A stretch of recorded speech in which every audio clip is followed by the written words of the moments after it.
اهلا وسهلا بيكم في حلقه جديده من الساعاتي. معلش اعذروني، عندي دور برد جامد فاستحملوني النهارده بصوت فطوطه. عايز اقوى مواصفه ساعه وتدفع اقل من $50؟ بتدور على ساعه شكلها محترم واعلى قيمه مقابل سعر؟ يبقى الفيديو ده ليك. كتير مننا يعرفوا علي اكسبريس، دي منصه تسوق عملاقه صينيه وعليها كل حاجه من الابره للصاروخ، فطبيعي يكون عليها ساعات. السؤال المهم بقى، الساعات اللي عليها تستاهل ولا ما تستاهلش؟ انا عارف ان في ناس عندها تجارب سيئه مع علي اكسبريس وما اقدرش الومهم، بس انا النهارده هعرفك ازاي تطلع منه بساعه جامده جدا وبسعر اقل من ساعات كتير في مصر. للاسف ساعات كتير من الموجوده في مصر مواصفاتها قليله وجودتها رديئه، فيها موفمنت كورس تعبانه ورخيصه. الساعه ممكن تكون من الحديد والبراس ومطليه وستراب جلد صناعي عامل زي البلاستيك. خليني اكون صريح معاك، مش كل الساعات على علي اكسبريس كويسه، في ساعات جامده شكلا ومضمونا وفي ساعات تعبانه شكلا ومضمونا. الفرق انك تعرف تختار صح. قبل اي حاجه تعال اقولك عن تقسيم الساعات على علي اكسبريس عامل ازاي. الساعات على علي اكسبريس ممكن نقسمها ل3 فئات. فئه اللي هي الهوماج، ودي ساعات بتشبه في تصميمها بالظبط ساعات مشهوره زي الرولكس الساب مارينر وزي الاوميجا سي ماستر وزي التاج هوير الاكوا ريسر. اشهر البراندات في الفئه دي باجاني ديزاين وبارنس. الفئه الثانيه انسبايرد، يعني تصميماتها مستوحاه من التصميمات بتاعت الساعات العالميه، مش كوبي وبيست بس فيها من روحها. اشهر البراندات في الفئه دي اديس دايف وكاديسون. الفئه الثالثه اوريجينال ديزاينز، يعني تصميمات اصليه، يعني مش مستوحاه من الساعات الشهيره ومش بتكوبي وبيست الديزاينز بتاعتهم. اشهر براندات في الفئه دي سان مارتن وسيجال وبالتني. طب ازاي تختار صح من الساعات دي؟ اول خطوه مهم جدا انك تشوف الريفيوهات بتاعت الناس اللي اشترت الساعه دي، بالذات لو حاطين صور وفيديوهات. تاني خطوه حاول تشوف مراجعات على اليوتيوب، في ناس كتير عامله مراجعات محترمه للساعات دي. تالت خطوه قارن السعر كويس بالمواصفات والبدايل. تعال اخدكم بسرعه على علي اكسبريس سايت ونبص على البراندات دي. ده الستور بتاع باجاني ديزاين، ده عم الكوبي اند بيست على علي اكسبريس. بالنسبه للساعات الصيني مفيش كرياتيفيتي ب2 جنيه، كل الحاجات كوبي اند بيست من ساعات كلها مشهوره.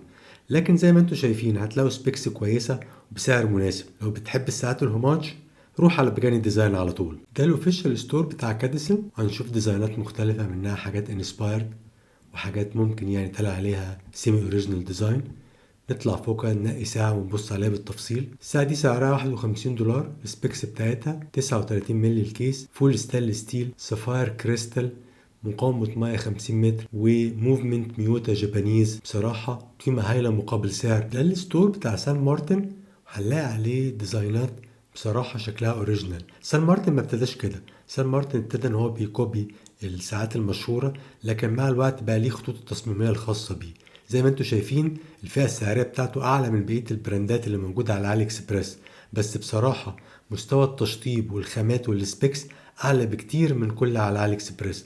عايز أقول لكم إنها بتناطح براندات سويسرية ب10 و20 ضعف السعر ده. بما إني بحب أجرب كل حاجة في عالم الساعات، تعالوا أوريكم الساعة اللي أنا جبتها من علي اكسبريس. ودي الساعة الأديس دايف AD 2066. زي ما احنا شايفين تيجي ب3 ألوان، الأبيض والجراي والمنت جرين. انا جبت الابيض بس بصراحه ما طلعش ابيض، طلع سيلفر، وده اللي هنشوفه لما نقرب الكاميرا منها. سعرها دلوقتي حوالي $62، لكن دايما في خصومات وكوبونات ممكن ننزل السعر ل40 زي السعر اللي انا اشتريتها بيه. تعالوا نبص سوا ونشوف الاديس دايف 2066 بتقدم ايه. قبل اي حاجه شوت الاسبريسو المظبوط، وادي الساعه الاديس دايف 2066 السيلفر دايل. كيس دايمنشنز، الدايمتر 36 مللي، اللاج تو لاج 46 مللي، والكيس هايت 11 مللي، واللاج ويتس 19 مللي. الساعة جاية بالكامل من ستانلس ستيل، الكيس والبيزل والبريسلت. هنلاقي ان الفينشنج بتاع الساعة ما بين الهاي بولش وما بين البراشت. هنلاقي السايد بروفايل زي الاويستر كيس بتاعة الرولكس وهاي بولشت، وهنلاقي ان اللاجز الابر براشنج بتاعها سيركلر، وهنلاقي ان هاي بولش على البيزل، والبريسلت كله براشت ما عدا السايد هي الهاي بولشت. البريسلت جاي سوليد ان لينكس، سوليد لينكس ومتوصله مع بعضيها ببنز، وجاي مع فولدنج كلاسب ابر بريس ولور سيزر بصراحه محترم، وفي 5 مايكرو ادجستمنت. الكراون 6 مللي سكرو ان كراون عشان يحقق للساعة 100 متر ووتر ريزيستنت. الموفمنت اللي جايه في الساعة موفمنت سيكو VH31، ودي موفمنت ميكا كورس. دي اتكلمنا عنها قبل كده ان الميكا كورس موفمنت بتكون هجين ما بين الكورس وما بين الميكانيكال ووتش، عشان كده هنلاقي ان عقرب الثواني هنا بيتك 4 تكات كل ثانية، وده بيميمك او بيحاكي الساعات الاوتوماتيك، وده بيخلي الساعة انها تبان غالية وما يبانش ان هي ساعة كورس رخيصة. الموفمنت دي يا جماعة غالية مش رخيصة، ما هياش ب$2 زي اللي بنلاقيها في الساعات الشعبية الشعبية أو الساعات الكورس الرخيصة اللي موجودة في مصر أو أونلاين. الموفمنت دي سعرها ممكن يكون نص سعر الساعة أصلا. الكريستال هنا بوكس الدوم مينرال كريستال وعليها انتي ريفليكشن كويس زي ما احنا شايفين، ومتعالجة بطريقة انها تخليها أكثر مقاومة للخدوش. الكيس باك هنا سكرو ان كيس باك عشان برضو تحقق نفس المقاومة بتاعة ال100 متر، وهنلاقي عليها اللوجو بتاع اديس دايف. واللوجو ده ليه حكاية، لأن من المشاكل اللي بتقابل البراندات الصيني فكرة البراندنج بتاعها. يعني أديس دايف كان بادي في الأول إن هو براند بيعمل ساعات غطس بس، فبقى عندهم مشكلة إن هم يخلوا اللوجو على الدايل ده، واللوجو أصلا باين قوي إن هو بتاع ساعات غطس، فاستبدلوا إن هم يكتبوا الاسم بس أديس دايف، وغيروا شوية في الفونت عشان يبان إن هو كلاسي بعيد عن ساعات الغطس اللي هي رياضية قوي. لكن يعني ملناش دعوة بموضوع التخبط في حتة البراندنج، قد ما ليه إن هم بيقدموا لنا ساعات بجودة هايلة وسعر بصراحة رخيص جدا. لو بصينا على الدايل هنلاقيه ان هو لونه سيلفر، هما بيقولوا ان هو وايت وانا اشتريتها على الاساس ده، بس بصراحة لا، لما تشوف الدايل على الطبيعة وزي ما احنا شايفينه في التصوير هنا هو سيلفر ما هوش ابيض. الساعة بصراحة البيلد كواليتي بتاعها هايل على الفئة السعرية. انا كنت شاريها بحوالي $40، وعلى طول هتلاقي ديسكاونتس وكوبونز تستعملها. زي ما انتوا شايفين الاند لينكس هنا التولرنس بتاعها ما بين اللاجز فيري تايت. في ساعات سويسري ما عندهاش التايتنس ده وما عندهاش الليفل ده من التولرنس. العيوب بس اللي انا شايفها في الساعة ان هنلاقي فيه شوية كده زوايا حادة وشارب، ممكن يعني مش لدرجة تعور بس تضايق في اللبس.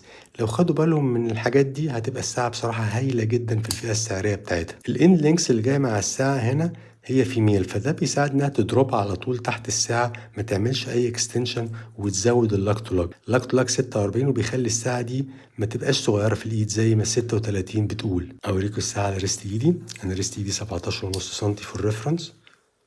الساعة بصراحة شكلها مش صغير خالص زي ما قلت لكم، والساعة تبان من بعيد وحتى من قريب ان هي اغلى كتير من سعرها.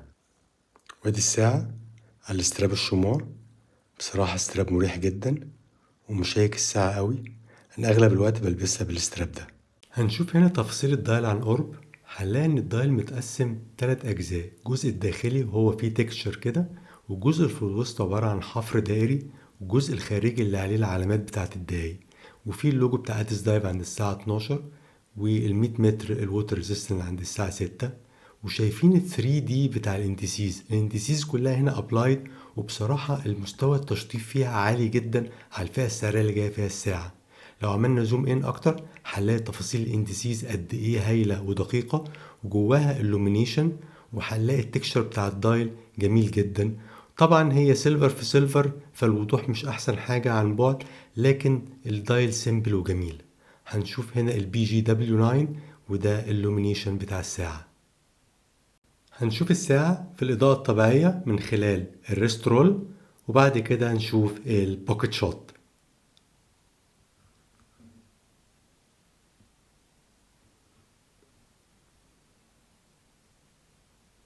ايه مميزات انك تشتري ساعة من علي اكسبريس؟ هتجيب ساعة قيمة ممتازة مقابل سعر، عندك فرصة تشوف مراجعات حقيقية قبل الشراء، شراء آمن بالذات لو من متجر موثوق منه على علي اكسبريس. عيوب شراء ساعة من علي اكسبريس: غالبا تصميم الساعة مش هيبقى أصيل 100%، اسم براند ناس كتير ما تعرفوش، الجمارك وانت وبختك. طب انت تشتري ساعة من علي اكسبريس لو بتدور على قيمة هايلة مقابل سعر. لو عايز ساعة مواصفاتها عالية جدا ما تدفعش كتير، لو عملت بحث كويس وشفت المراجعات عليها وتأكدت انها تستاهل. اتأكد انك دورت على احسن سعر وسط كل المتاجر على علي اكسبريس، لانك ممكن تلاقي نفس الساعة عند كذا متجر. وتأكد ان انت دورت على كل الخصومات والكوبونات الممكنة عشان تجيب احسن سعر. اكبر خصومات بتحصل على علي اكسبريس بتبقى يوم 11 شهر 11. امتى ما تشتريش ساعة من علي اكسبريس؟ لو عندك حساسية تجاه اي براند صيني، لو مهم عندك تلبس براند ساعة معروف. انا كده خلصت. قولوا لي ايه رايكم في الكومنتات، يا ترى الساعات اللي على علي اكسبريس تستاهل ولا لا؟ وقولوا لي برضو في الكومنتات رايكم ايه في الساعه الاديس دايف 2066، ويا ترى هي فعلا قيمه مقابل سعر؟ وقولوا لي برضو عايزين تشوفوا ايه في الحلقات اللي جايه. لو عجبكم المحتوى ما تنسوش تقولوا لاصحابكم عليه، وتعملوا لايك وسبسكرايب وتفعلوا الجرس عشان يجيلكم كل جديد. انا سامر جمال ودي قناه الساعات، اشوفكم الحلقه الجايه.